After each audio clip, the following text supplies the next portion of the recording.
Preguntas más, preguntas menos. Con Juan Manuel Jiménez.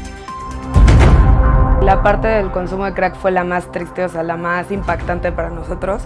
Incluso las entrevistas eran muy difíciles de hacer porque la gente no habla bien, ¿no? Está en otro estado y primero te tienen miedo y después ya son súper expresivos, pero de una expresión muy difícil de entender igualmente. Las cracolandias incluso son lugares, son como ratoneras, ¿no? Son lugares muy feos, sucios, donde la gente está teniendo relaciones sexuales, donde, o sea, son lugares muy desagradables. Muy distinto a lo que te hablaba José Luis respecto a Wall Street o a los círculos altos de la droga, donde es completamente, pues puede ser funcional o puede ser es otro tipo de consumo. A lo largo de estas semanas ha dado un libro mucho de qué hablar. Tengo el honor de tener conmigo en el estudio a uno de los coautores de este libro, que es Narcoamérica, de los Andes a Manhattan, 55,000 kilómetros tras el rastro de la cocaína. Tengo conmigo a Pablo Ferri, coautor de Narcoamérica. Pablo, muchísimas gracias por estar aquí. Hola, ¿qué tal? Buenas tardes, gracias por la invitación.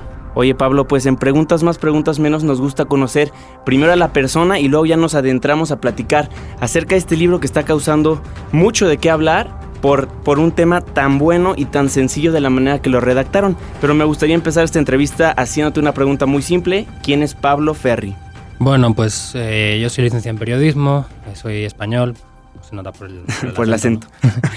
Estudié la maestría en Madrid, yo soy de Valencia, estudié la maestría en Madrid, ahí nos conocimos los tres autores, Alejandra Sánchez, José Luis Pardo y yo. Año y medio después nos reencontramos aquí en México. Alejandra es mexicana, José es español como yo, y bueno, la idea era, o la motivación al principio era huir del aburrimiento absoluto que nos producían los trabajos que teníamos hasta entonces, ¿no? ¿Por qué México? Porque Alejandra es mexicana, entonces pues era una buena base. Okay. Y bueno, pues ella ya había estado trabajando aquí previamente antes de ir a hacer la maestría a Madrid, entonces ya tenía algunos contactos y tiramos un poco de ella al principio. Y pues así, o sea, eso fue en 2011, nos juntamos aquí, ellos en enero se vinieron para acá ya y yo me vine en septiembre. Y en diciembre compramos un auto, un Volkswagen Pointer del año 2003 y nada, y empezamos a viajar. La idea era llegar hasta el final del continente y mientras viajábamos pues vender historias de cualquier tipo. O sea, no tenía por qué ser narcotráfico, claro. Pero pues bien, por cosas de la vida pues acabamos haciendo lo que acabamos haciendo. ¿Y llegaste a México y cuál fue tu primera publicación? Yo creo que lo primero que publiqué yo fue un perfil de Metinides, del fotógrafo de Nota Roja, en Chilango. En la revista. Sí. Y después de eso, ¿cómo te fuiste desenvolviendo? Porque te quedaste un año aquí y luego ya compraron el carro. No. Mira, ellos llegaron en enero de 2011 y yo llegué en septiembre de 2011. Y el carro lo compramos en diciembre de ese año. Y ya salimos de viaje. Fue un año para ellos, no para ti. Sí, exactamente. Oye, Pablo, ¿qué es el periodismo para ti? Pues es una oportunidad de conocer. O sea, al final es también una actitud, ¿no? Es decir, el periodismo puede ser muchas cosas, depende del intérprete, del actor, por decir. Claro.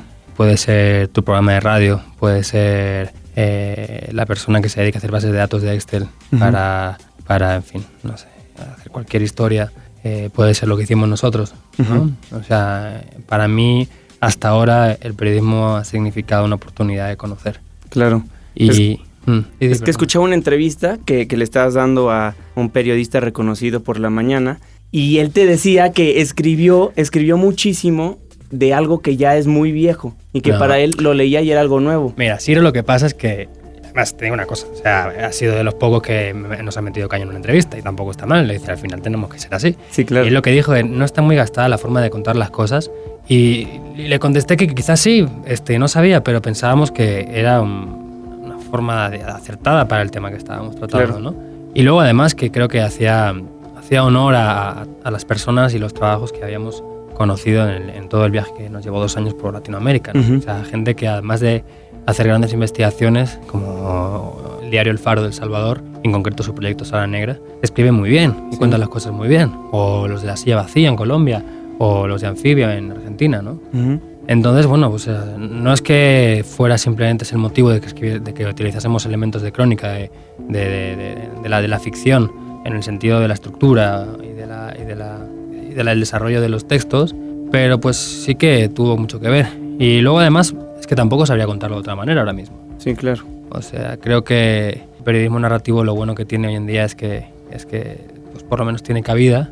Sí que es verdad que a veces se malinterpreta lo que significa y por tanto lo que se hace en su nombre. Sí. parece que solo sea escribir bonito, y por supuesto no es eso. Y de hecho los grandes que empezaron con esta historia en Estados Unidos y luego aquí con Gabo, con García Márquez, no lo hacían así y no lo hacen así. Pero por algún motivo pues se ha entendido como escribir bonito, ¿no? La historia es hacer una buena investigación, agarrar un punto de vista, un enfoque original, Claro. y a partir de ahí contar las cosas agradables para que la gente no se aburra de leer 3 páginas, ¿no? Sí. Y eso es lo que estamos intentando lo que intentamos con Narcoamérica. Al margen de la investigación, aprovechar el tiempo que ha transcurrido desde la publicación de las notas originales que dieron lugar al libro y permitirnos esa reflexión sobre todo aquello 2 años después, año y medio después, 1 año después. Claro. Oye, Pablo, hablemos de los dromómanos. ¿Cómo nace? ¿Y qué es para la gente que no ha escuchado de esto? Mira, dromómanos es un palabra que significa adictos al desplazamiento. Uh-huh. Y bueno, creo que los 3 siempre hemos sido bastante inquietos. Alejandra con 18, 19 años se fue a la India ya sola. Yo con la misma edad me fui a Ecuador solo y luego a Chile el año siguiente. Uh-huh. José también tiene su historia, no me acuerdo ahora mismo, pero seguro que también. Entonces, pues bueno, es una pulsión que yace en los 3 y encima compartíamos una profesión y una forma de entenderla, ¿no? Uh-huh. Y bueno, pues el nombre creo que se lo sugirió Felipe Soto, que fue el que nos editó el libro, Uh-huh. a Alejandra, y lo adoptamos al principio del viaje, antes de salir, en diciembre de 2011, con la idea de crear un blog y pues, Claro. volcando ahí la experiencia y Sí. tal y cual. Y luego, pues con el tiempo se fue convirtiendo, o pensamos que era buena idea convertirlo en una productora de proyectos periodísticos. Uh-huh. ¿Por qué? Porque la forma de entender nosotros el periodismo, por lo menos en parte, es agarrar un tema o agarrar una región y explicarla a través de un narcotráfico. En el caso de Latinoamérica podría Sí. haber sido otro, podría haber sido, qué sé yo, la minería, por ejemplo. No hay muchos conflictos mineros en todo el continente. Pero bueno, pues es agarrar un tema y tratar ese tema en todas las partes de esa región, ¿no? Con ese enfoque panorámico y a ver qué nos aporta eso, ¿no? Claro. Entonces, Dromómanos pretende ser eso, pretende ser una productora que genere proyectos de ese tipo. Y bueno, pues supongo que irán apareciendo más cosas. Hemos tenido miles de ideas a lo largo del viaje. Me acuerdo, por ejemplo, que en Perú conocimos a los chicos que hacían una revista que se llama Cometa, que Uh-huh. se imprime en formato A3 o incluso más grande. Uh-huh. Muy cuidada, hermosa esa revista. Y además los chicos también tenían una escuela, la llamaban Escuela Cometa. Y pues ellos explicaban, digamos que les daban clases, les decían cómo entendían ellos el periodismo, qué Ok. tipo de cosas hacían. Entonces, pues tampoco, o sea, lo hemos discutido muchas veces, ¿no? Es decir, bueno, o sea, probablemente hay mucha gente que sabe mucho más que nosotros. Sí. Y ha habido mucha gente que sabía mucho de periodismo de datos, en el Universal hay mucha gente que sabe mucho de otra cosa, en Reforma no sé qué, Uh-huh. ¿no? Bueno, nosotros sabemos de tener 25 años y largarnos a hacer un viaje y arriesgarnos. Claro. Y eso la gente joven, los chavales que están ahora en 7º, 8º semestre, o están en la maestría, o están que acaban y no saben qué hacer, yo creo que es inspirador. Oye, Pablo, hablemos de uno de los casos que te puso en el mapa aquí en México, que es el caso Tlatlaya. Cuéntanos un poquito cómo llegas a hacer esta investigación. Bueno, en agosto del año pasado, Uh-huh. Mael Vallejo, que es el editor de Esquire, Sí. Latinoamérica, me mandó un correo electrónico, somos amigos además y vivíamos juntos además, y me dice, oye, ¿has visto esto? Me manda una nota, creo que era de Sin embargo, que hacía referencia a una protesta de una ONG local al respecto de del suceso de Tlatlaya, que Uh-huh. recordamos que fue la muerte de 22 personas en una bodega. En principio se dijo, el ejército dijo que había sido producto de un enfrentamiento. Correcto. Y luego nosotros demostramos que no. Y me dijo, no puede ser que en este país ocurra esto y no pase nada, ¿no? Y es verdad que desde el principio ya parecía muy extraño, ¿no? O sea, había habido un perito de Naciones Unidas a ver la bodega en Tlatlaya y había visto que no correspondía al escenario con lo que el ejército había reportado. Sí. Y eso se lo llevó a los medios un periodista de Associated Press. Y luego nosotros pensamos que sí, que evidentemente no se sostenía esa versión. Entonces empezamos a buscar, yo y con Natalia Iriarte, que era mi compañera, es mi compañera, y hizo las fotos del reportaje, me acompañó en todo el reporteo, lo hizo todo conmigo. Digamos, hacer una búsqueda exhaustiva en internet, en todos los periódicos, blogs, páginas de Facebook de la zona de la Tierra Caliente, en Guerrero y en el Estado de México, para ver de dónde pues, habían salido todos estos chicos muertos, ¿no? que habían muerto en la bodega. Y entonces al final dimos, al mes y medio, una cosa así, dimos con una nota que hacía referencia o hacía oídos a unas declaraciones del alcalde de un pueblo de por allí, Sí. que decía que una de las muertas era de ese pueblo y nada, que el cuerpo estaba allí y que lo habían ido a recoger y tal y cual. Entonces nosotros ya dijimos, vale, hay que ir a este pueblo. Y nada, pues preparamos el viaje al pueblo, es una zona complicada, la Tierra Caliente, está en disputa entre 2 o 3 banditas, Uh-huh. bandas de delincuentes y demás. Y nada, pues ya fue en 2 viajes, logramos encontrar a la mamá de esta chica que había presenciado todo lo sucedido. Sí. Y bueno, damos su testimonio con varias entrevistas más que hicimos y ya lo lanzamos. Oye, ¿y cómo lograron convencerla? ¿O ella solita se lanzó? ¿Sabes qué pasa? Que allí en la zona de allá no todo el mundo sabía que eso había sido así, solo que ya pensaban que bueno, que no iba a pasar nada, como siempre decían. Claro. O sea, allá cada 2 por 3 no es que pase algo parecido, porque aquello fue muy grave, pero sí hay muchos problemas, muchos enfrentamientos, rencillas entre bandas, se quejan mucho del gobierno, como les llaman ellos, son muy invasivos a la hora de hacer redadas, de pararte en el auto y decirte que te salgas, que no sé qué, no sé cuántos. Entonces, bueno, o sea, como que estaba muy claro que eso había sido así, nadie discutía que eso hubiera sido así, ¿no? Y entonces simplemente, como ya allá ella tenía la sensación de que todo el mundo lo sabía, no le parecía mucho más algo extraño. Claro, ella no entendía, entendía lo que iba a pasar después, ¿no? ¿Y ya después qué les dijo? No pensaba que eso iba a pasar. No, después simplemente la sacamos de allí. Ya no podía estar en el pueblo ese. Sí, claro. Tuvimos que sacar y bueno, pues ha estado un tiempo por aquí, ahora le han puesto seguridad, o sea que... Excelente. Amigos, estamos hablando con Pablo Ferri, quien es el coautor de Narcoamérica. Síguenos en Twitter en @JuanmaPregunta. Tengo el honor de tener conmigo en el estudio al coautor de Narcoamérica, de los Andes a Manhattan, 55,000 kilómetros tras el rastro de la cocaína, al maestro Pablo Ferri. Pablo, muchísimas gracias por estar aquí. Antes del corte nos platicabas un poquito de cómo es que llegas a México, pero ¿qué te parece si nos adentramos a platicar de este libro Narcoamérica? Pues 55,000 kilómetros, 18 países recorridos, cuentan historias mientras van avanzando acerca de lo que es el narcotráfico. ¿Cómo surge esta idea, Pablo? Mira, cuando estábamos yo creo que era en Guatemala o El Salvador, es decir, unos 3 meses después de salir. ¿De México? Sí, de México.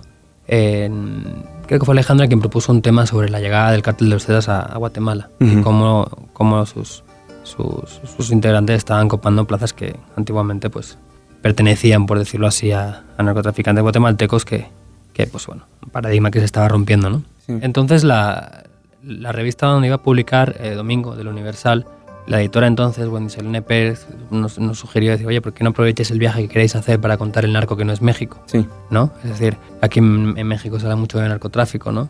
Y además siempre se habla de balaceras, siempre se habla del gran capo que agarran, del gran decomiso, que si los narcotúneles en la frontera, que si, ¿no?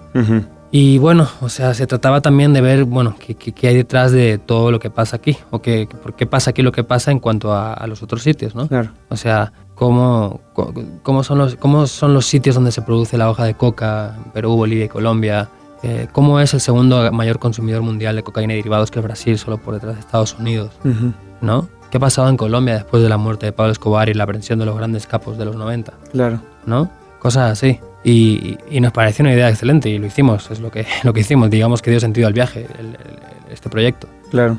Y bueno, y en sí el libro, pues yo creo que ahora mismo me gusta definirlo como un espejo, ¿sabes? Porque cuando lees algunas de las historias que contamos ahí, uno, por mucho que sean asesinos o sean campesinos o cocaleros, sí, o sean mulas, yo creo que hay un punto en el que sientes cierta afinidad. Empatía, claro. Sí, porque muchas historias tienen que ver con la supervivencia, ¿explico? Tienen que ver con llegar a mañana y poder darles de comer a tus hijos, o ahorrarte problemas durante 3 o 4 meses, o simplemente plantar coca porque el cacao te da menos rendimiento que la... Claro, oye Pablo, pero eso es algo de lo que yo destacaría del libro, que no es como el típico libro que leemos del narcotráfico, que siempre estamos hablando constantemente de los capos, de los asesinos.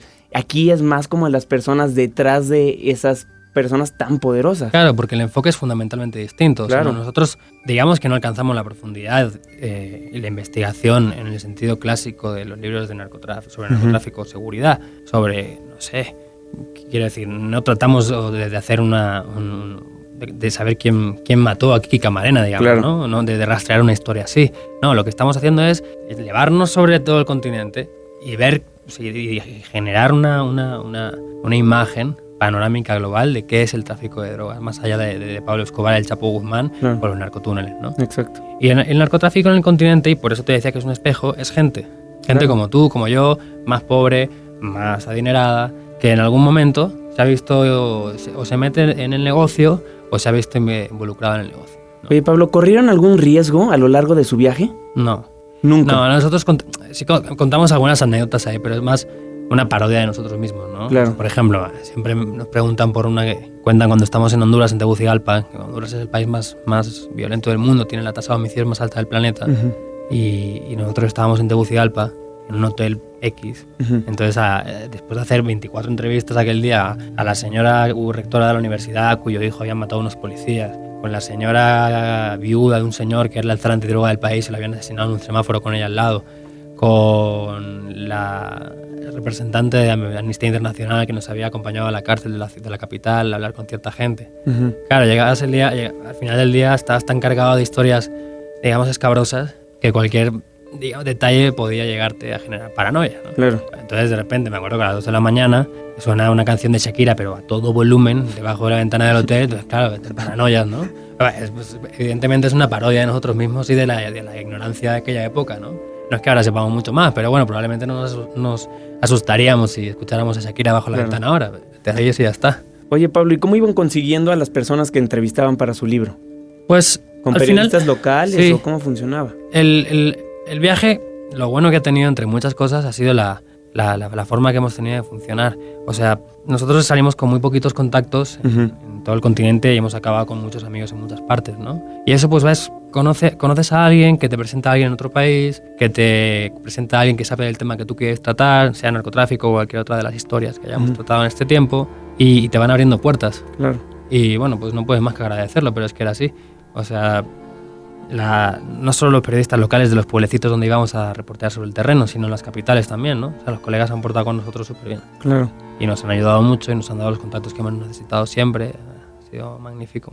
Oye, Pablo, ¿a lo largo del viaje probaste alguna droga? Sí. ¿De todas? No, probamos la cocaína, pero pues porque nos parecía lógico que si estábamos hablando de narcotráfico en América, y el narcotráfico en América hasta ahora ha sido sinónimo de cocaína sobre todo. Claro. Pues saber cómo era la historia, ¿no? Y además lo hicimos en Colombia, que era pues el sitio... Típico de cocaína. Sí, típico. O sea, puede ser Bolivia, puede ser Perú, porque también se produce allí. Pero bueno, pues Colombia tenía este rollo de mítico, ¿no? Si quieres, de los cárteles y no sé qué. Y bueno, pues lo hicimos allí. Pero bueno. ¿Y cómo fue la experiencia? Pues no sé, a mí... O sea, por un lado entiendo a la gente que es adicta, porque sí que sentías como que la sensación era un poco eufórica y entonces te sientes bien. Pero claro, o sea, la ansiedad que genera el día siguiente y el nerviosismo, yo no me gustó nada. Claro. No me gustó absolutamente nada. ¿Nunca tuviste miedo a volverte adicto? Hombre, no, porque tampoco me estaba metiendo rayas todo el día. Fue una vez y ya está. Y ya, con eso bastó. Sí. Oye, hablemos de algunas de las historias que describen en el libro. Una que me causó mucho la atención fue su viaje que cuentan en Brasil, que es un tren que literalmente te lleva a comprar droga. Sí, era una favela. Esta historia la reportaron sobre todo Alejandra y José. Pero bueno, sí, me la sé ya, de memoria.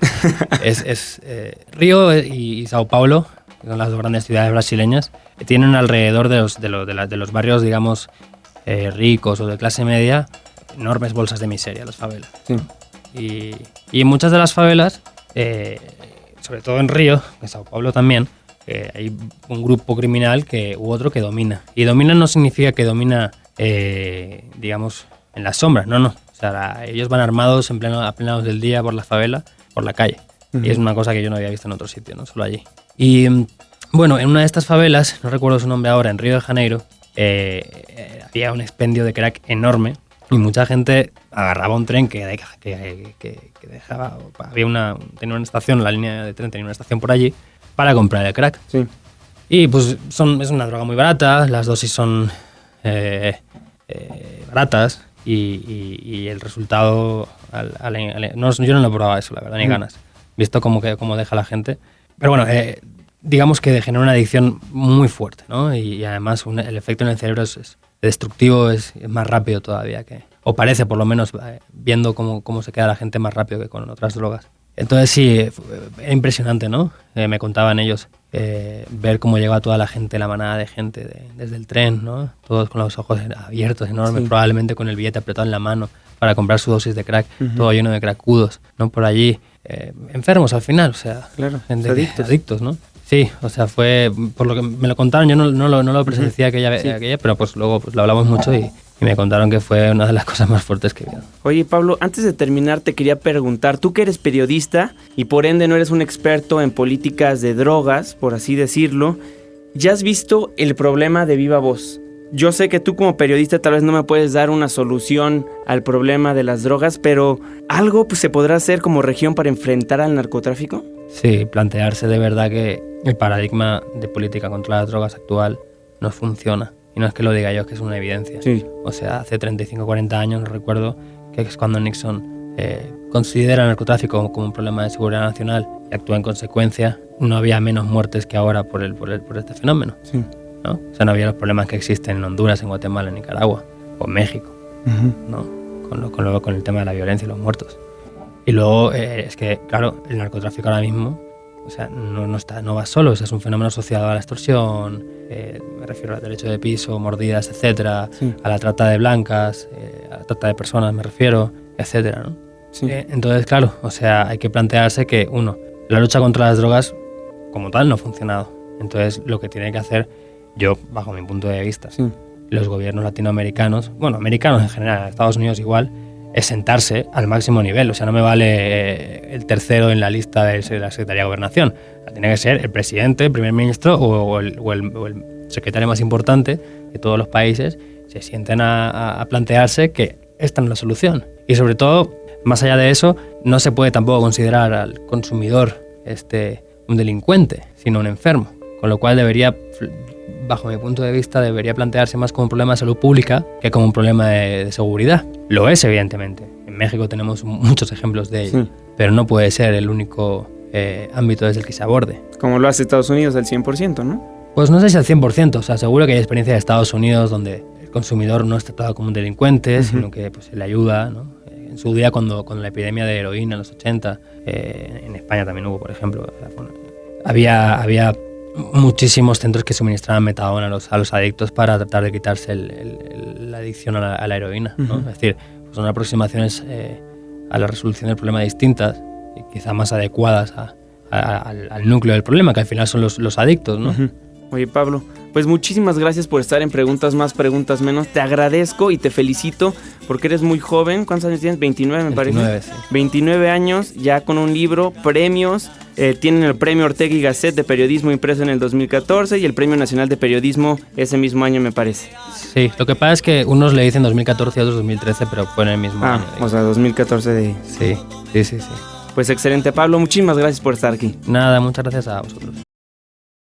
Juan Manuel Jiménez recibe y contesta tus comentarios en Twitter en @JuanmaPregunta.